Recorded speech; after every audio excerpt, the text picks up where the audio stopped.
Don't forget to like the video, share your thoughts or story in the comments, and subscribe to stay updated with our latest stories. Now before I begin, tell me, where are you watching from?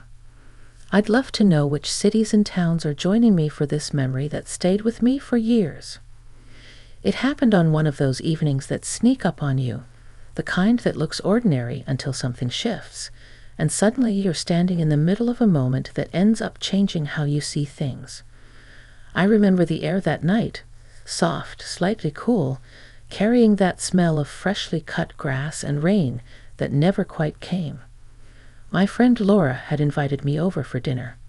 Nothing fancy, just her son Ethan, and me, catching up after what felt like forever. Ethan had always been around in the background of our friendship, a boy with too long hair and the quiet kind of intelligence that made adults either underestimate him or feel oddly protective.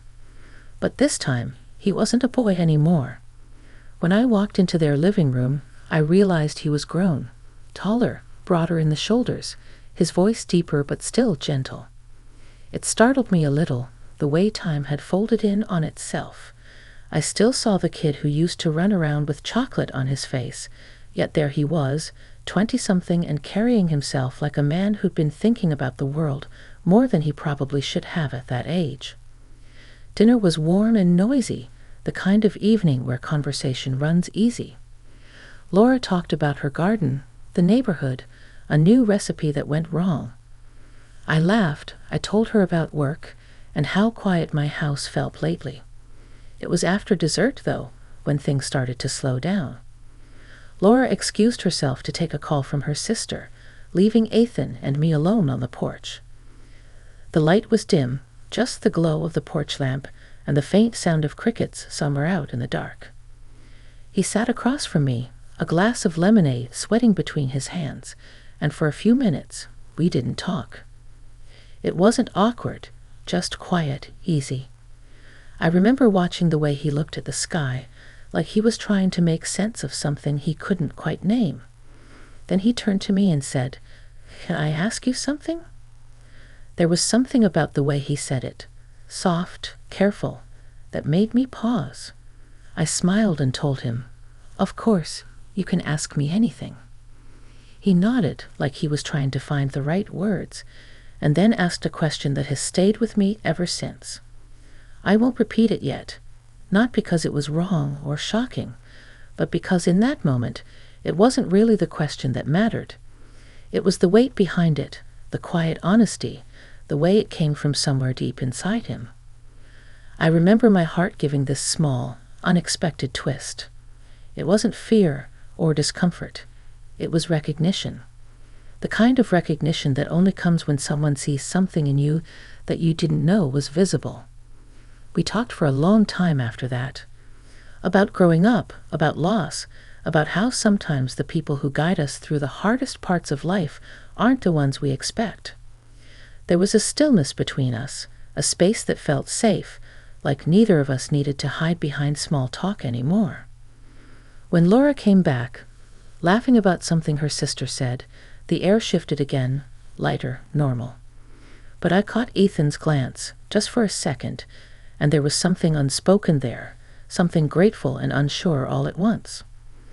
That night, when I drove home under the pale sweep of streetlights, I kept thinking about that question, about how a single moment can peel back layers of your life you didn't realize were there. I didn't have all the answers for him then, and maybe I still don't. But what I do know is that evening marked a turning point, not just for him, but for me too. It's strange, isn't it? The moments that stick. Not the big celebrations or the heartbreaks, but the quiet ones, when someone simply asks you something that makes you look at yourself a little differently. That's what that night was. A reminder that connection doesn't always come where we expect it, but when it does, it can reach places that words alone never could. And that's how it began, the evening my friend's son asked a question I'll never forget. I didn't sleep much that night. I lay in bed staring at the ceiling, the faint hum of the fan spinning above me, thinking about Ethan's question. It wasn't the kind of thing you could just shrug off and forget. It lingered, like the echo of a song you can't stop humming even when the music's gone. I kept replaying his tone, that quiet sincerity, as if he'd been waiting years to ask it, and finally trusted me enough to say it out loud. The next morning, sunlight filtered through my curtains in pale, soft stripes. I made coffee, sat by the kitchen window, and watched the steam rise, trying to find the right words for what I felt. There was a tenderness in that memory, and maybe a little ache too. Ethan had asked something that touched on memory, on loss, on what it means to keep going when life shifts beneath your feet. He wasn't really asking for advice, he was asking to be understood. A few days passed before I saw them again. Laura texted me saying they were having a small cookout on Saturday, and I should come. I said yes, though part of me hesitated. I didn't know if Ethan remembered that conversation the way I did, or if he'd moved on. Still, when Saturday came, I brought a pie and my best attempt at normalcy. Their backyard looked lovely in the late afternoon light, golden and green, with the smell of charcoal and the distant sound of kids playing down the street. Laura was in her element, laughing and waving her tongues around like a queen commanding her court. And there was Ethan, helping her set the table, his hair tied back this time, his movements calm and sure. He smiled when he saw me, and for a second, everything else blurred. We talked here and there throughout the evening, small talk mostly, easy and friendly. But every so often I'd catch him glancing my way with that same quiet intensity, like he was still thinking about that night too. As the sky darkened, people started to drift home. Laura was busy chatting with a neighbor, so I found myself sitting alone on the patio steps, listening to the hum of summer, the cicadas, the faint laughter, the pop of cooling coals. Ethan came over and sat beside me, close enough that I could feel the warmth of him, but not so close it felt too much. He didn't speak for a while. Then softly he said, "I've been thinking about what I asked you." I nodded, not trusting myself to say much. "I wasn't really looking for an answer," he continued. I guess I wanted to know if someone else ever felt that way too. Like you're standing on the edge of your life, and you're not sure which way to step next." His words hit me in that place between memory and longing. I told him that yes, I'd felt that way more than once. That sometimes, even when you think you've got it all figured out, something small, a question, a person, a moment, reminds you how fragile everything really is. We sat there a long time, talking quietly, our words mingling with the sound of the night. It wasn't heavy or sad, just honest. I could see in his eyes that he was searching for something beyond the easy answers life tends to hand out. Maybe he saw something in me that felt familiar, a reflection of that same search. Laura eventually called out from the kitchen, asking if we wanted dessert. He laughed, and the tension eased. We went inside, the air filled with the smell of peaches and cinnamon. But even as the evening turned light again, I felt that quiet thread still connecting us, something respectful, steady, unspoken.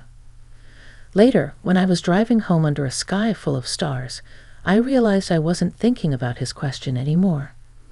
I was thinking about how rare it is to meet someone, no matter their age, who's willing to speak from the heart without fear of being misunderstood. That night, I understood something I hadn't before, that sometimes the roles we think we play in people's lives aren't fixed. A friend's son, a mother's friend, those titles blur when the connection runs deeper than labels. And though I didn't know it then, that evening was just the beginning of a series of conversations that would quietly reshape both our lives. The weeks that followed felt quieter somehow, like the air itself was waiting for something. Life went on as usual, work, errands, the same familiar rhythm, but every now and then I'd catch myself thinking about Ethan. Not constantly, not in the way of obsession, but in small, unguarded moments. When I'd pass the park where Laura used to take him as a kid, or when a song came on the radio that carried the same mood as that night on the porch. Then one evening Laura called. She sounded tired, her voice a little frayed around the edges. "Could you come over for a bit?" she asked. I've had one of those weeks. You know, when everything that can go wrong does. Of course I went. By the time I arrived, the sun was dipping low, spilling gold across the lawn. Laura greeted me with a weary smile, wearing her old house sweater and holding 2 glasses of wine. We sat in the living room, surrounded by the faint smell of lavender and old wood, talking about nothing and everything. After a while, she said she was heading to bed early. Ethan's out back if you want to say hi, she added. I hesitated for a second before stepping outside. The yard was quiet except for the hum of crickets and the soft flicker of string lights hanging above the porch. Ethan was there, sitting on the steps with a book in his lap, his face half lit by the warm glow. He looked up and smiled. Hey, he said, closing the book. Didn't think you'd be here tonight. Your mom invited me, I said, taking a seat beside him. She needed a bit of company. He nodded, glancing out toward the trees. She's been stressed. I think she misses having people around. The house feels too big lately. There was something in his tone, a quiet loneliness that I recognized all too well. We sat there in silence for a while, the kind of silence that doesn't demand to be filled. The night air was cool, the smell of damp leaves rising from the ground. Eventually, he spoke again.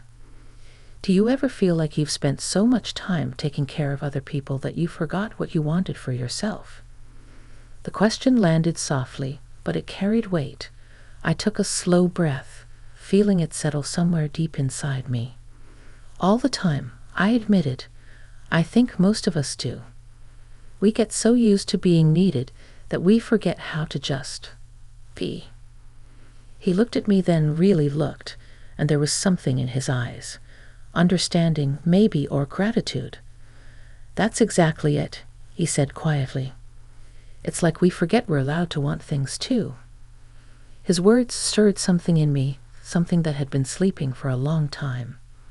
I told him about how, when I was younger, I used to paint, how I'd lose hours mixing colors, chasing the right shade of light, how somewhere along the way I'd packed up the brushes and told myself I was too busy, too practical, too old to start again.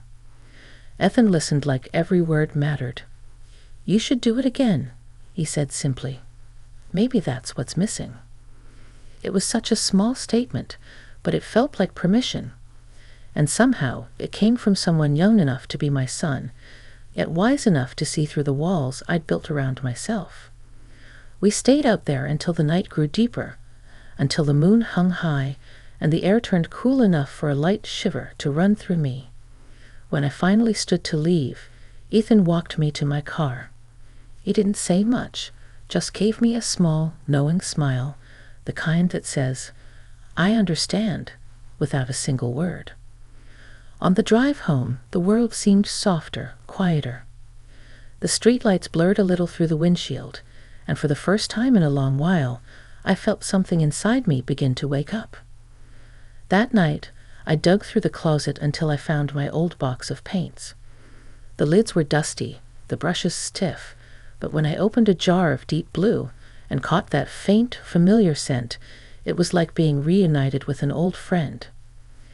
Ethan's question, his quiet way of listening, had stirred something I hadn't realized was missing.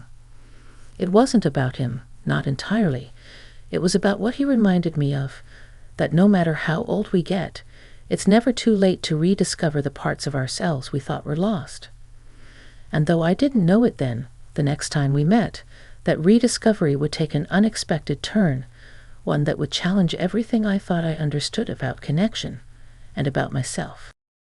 A few weeks passed before I saw Ethan again.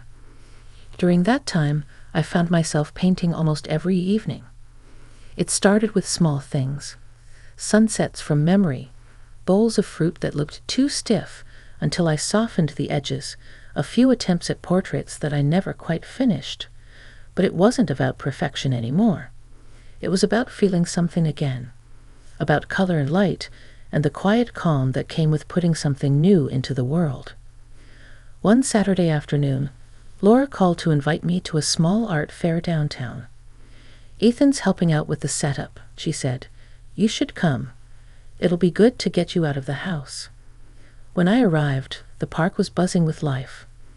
Booths lined the walkway, filled with handmade jewelry, painted landscapes, and the smell of kettle corn drifting through the breeze. And there he was, Ethan, helping an older man lift a wooden frame onto a stand. He looked different that day, confident, lighter somehow. When he noticed me, his whole face lit up in a way that caught me off guard. "Hey, you came," he said, wiping his hands on his jeans. "Mom said you've been painting again." I laughed softly. "I have, though I'm a little rusty." "You should have brought one," he said. "People would have loved it." "Maybe next time," I replied, though something in me warmed at the thought. We walked through the fair together, stopping at a few stalls, talking about everything from art to music to the strange comfort of small towns. He told me he'd started writing again, short stories, little pieces he never showed anyone. "You're the first person I've told," he said, and I could hear the vulnerability tucked behind his voice.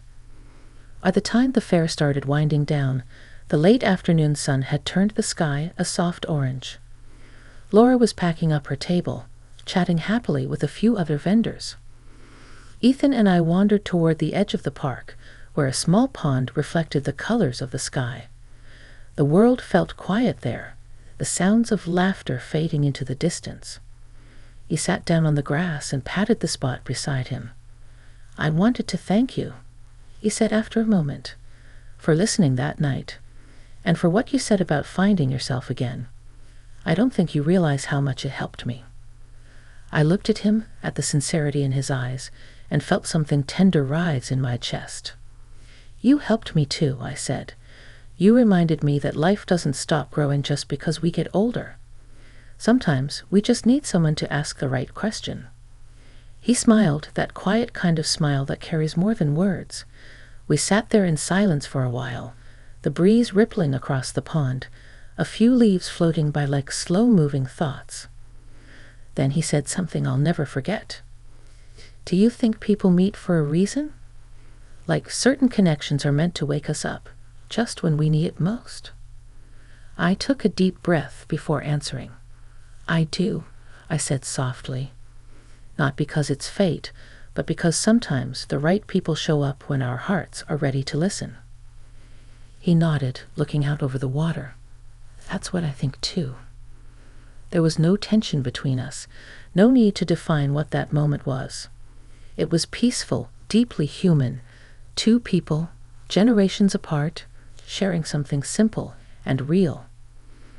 When Laura called us over to say goodbye, we walked back together, our steps slow and easy. He helped his mother load the last few boxes into the car, then turned to me and said, "Don't stop painting." "And you," I said, smiling, "don't stop writing." He grinned, that familiar spark of warmth in his eyes. Teevil. That evening, when I got home, I set my new canvas on the easel by the window. I painted the scene from memory, the pond, the light on the water, and two silhouettes sitting side by side, quiet and content. As the colors blended on the canvas, I realized something. The question Ethan had asked that night months ago. It wasn't really about answers. It was about connection, about seeing and being seen, about the way people can cross paths and gently change each other without even meaning to. Life didn't shift overnight, but something in me had settled. I felt open again, present, grateful. And sometimes when I look at that painting now, I think about how one unexpected conversation, one honest question, can open the door to everything we thought we'd forgotten. That was the evening my friend's son asked a question I'll never forget, and the seasons of quiet understanding that followed. It wasn't a story about love in the usual sense. It was about rediscovery, about the grace of connection, and about how sometimes the most powerful moments in life come softly, without any need to explain. Don't forget to give us like and subscribe this channel.